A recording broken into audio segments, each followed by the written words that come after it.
If building or refacing cabinets is on your to-do list, but trying to understand the many different types of cabinet hinges, the applications they're best suited for, and their complex specs and variations just leaves you frustrated and confused, stay tuned.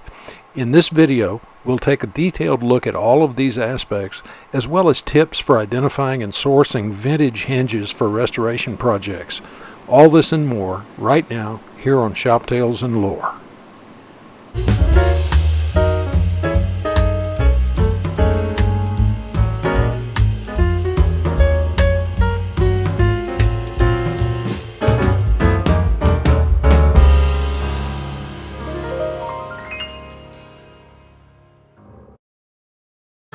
If you're a serious do-it-yourselfer or home workshop enthusiast looking for a variety of helpful content in one place, hit that subscribe button and ring the bell to be notified whenever we release a new video.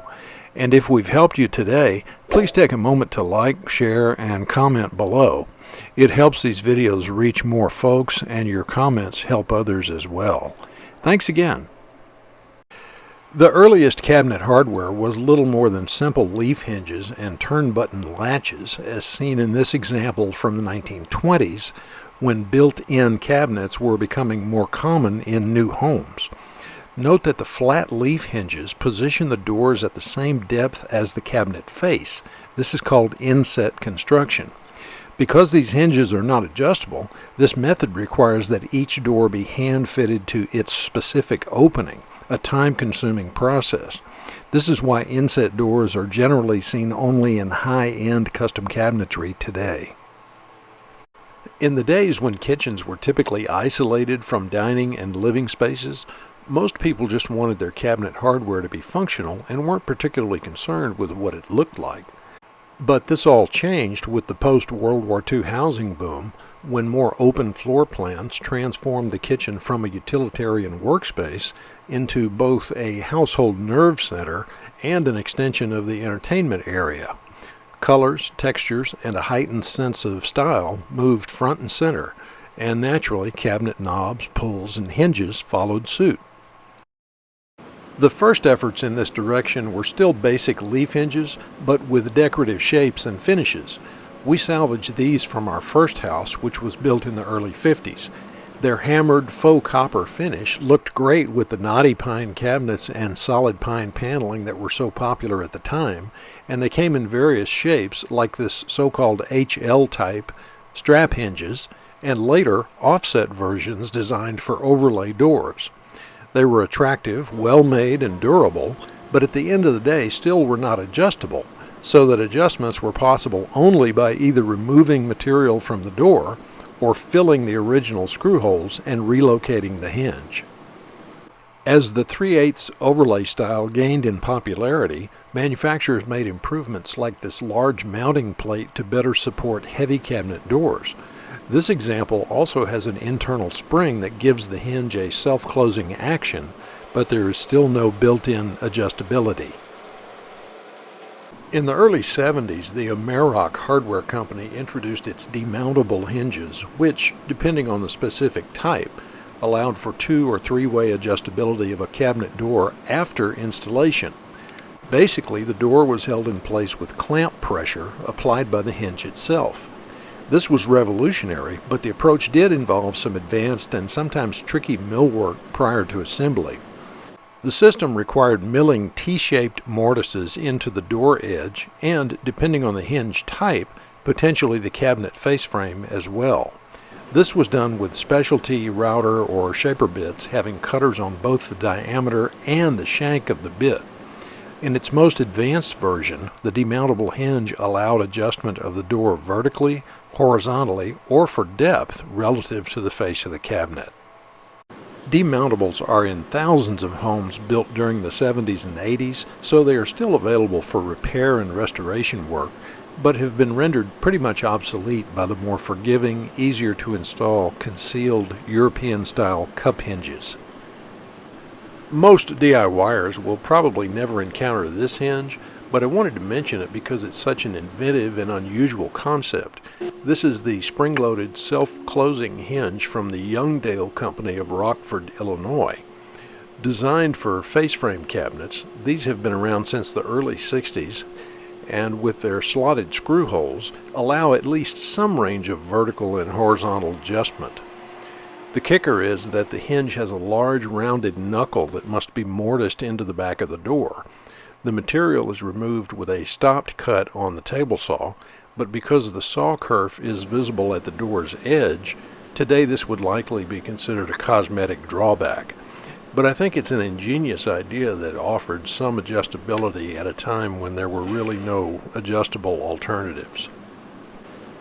Concealed European-style hinges, sometimes called Euro hinges or cup hinges for the recessed area where the hinge arm rests when in the closed position, are widely considered to be the standard cabinet hinge today. Developed in Europe after World War II, it was several decades before they were widely distributed or used in the United States. This is due in part to the fact that for a long time, Euro hinges were mainly associated with frameless European-style cabinets that feature doors and drawer fronts made from laminated sheet goods such as melamine. Euro hinges are available for most any application imaginable, including highly unusual, seldom seen situations, and most styles are available in free-swinging, self-closing, and soft-close variations. Many hobbyists and DIYers avoid Euro hinges because, well, to be honest, the extensive, detailed specifications for using them can seem overwhelming at first. But keep in mind that these hinges are part of a carefully designed system intended to cover many different applications, and a little time invested in understanding how that system works is the best way to help your project go smoothly. A good first step would be to pick up a comprehensive guide or manual for the brand of hinge you have in mind. Hardware retailers, lumber yards, and cabinet supply dealers keep supplies of these catalogs on hand and are often free for the asking. Most hinge manufacturers make the same documents available for download from their websites. Step 2 is to understand that conventional Euro hinges involve two basic components: the hinge itself, which is attached to the door, and a hinge mounting plate that is attached to the cabinet. Both the hinges and plates are available in different configurations to produce different results. How, or more accurately, precisely where these parts are attached in relation to the anatomy of both the door and the cabinet determines how they work together to achieve a specific application and fit. Two critical dimensions are: 1, the hinge boring distance, which is simply the distance that the 35mm hinge cup hole is set back from the door's edge, and 2, the mounting plate height. Here we have mounting plates that are designated from left to right 0, 3, and 6 millimeters tall. Now, armed with this information, let's say we want to prepare a face frame cabinet and its door so that we end up with a 1/2-inch overlay. Turning to the product page for our specific hinge, we find a table that lists the resulting overlays for various combinations of mounting plate heights listed here in column H and boring distance settings in row B. Knowing that our desired 1/2-inch overlay converts almost exactly to 13 millimeters, we see that the combination of a 3mm plate and 5mm boring distance is what we need. The same basic method works for all conventional Euro hinges that are designed for mounting plates and for frameless as well as face frame cabinets.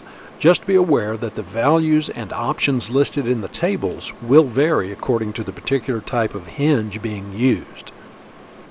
As for the plates, how they are attached to the cabinet and the drilling points located, in face frame applications, the plate attaches to the edge of the face frame as shown here. For frameless, the plate is fastened to the cabinet sidewall as in this example. The mounting holes for frameless plates are typically located 37 millimeters from the front edge of the panel. There are a handful of exceptions, such as this large 9mm plate that is placed at the back of the face frame for inset doors, but these situations are illustrated and explained in detail in the manufacturer's specs.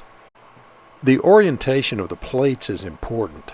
Face frame plates can really only be attached one way, but it's easy to get frameless plates turned around backwards. Just be sure that they are installed with this adjusting screw facing the front of the cabinet. Compact hinges are an option for face frame cabinets, and they use no plates at all. Installation is somewhat simplified because the hinge attaches directly to the edge of the frame. In some cases, compacts can be cost-effective compared to conventional plate-based systems, but the trade-off is that while they are still adjustable in 3 dimensions, they may lack the range of adjustment of their big brothers. There are many other ingenious hinge designs out there for solving specific problems, and while a comprehensive review of those designs is beyond the scope of this video, let's take a look at just a couple that we have used here in the shop with good results. These doors are not only bifold, but since the customer wanted the folded doors to lay flat against the ends of the cabinet, we had to locate a hinge with a 270-degree swing. This model by Grass worked perfectly, but it was designed for frameless applications. The solution was to mill relief notches into the face frame stiles so the hinge could be mounted at the correct depth. I can't remember the brand of this bifold hinge, but it is extremely heavy duty and spring-loaded with detents built in at the fully open 90-degree and closed positions so that the spring action helped to keep these large, heavy doors closed against the face of the cabinet. A great solution for this situation. Hey, thanks for watching. Here are a couple more topics you might find useful. Be sure to check out the links in the description for more DIY and home workshop content.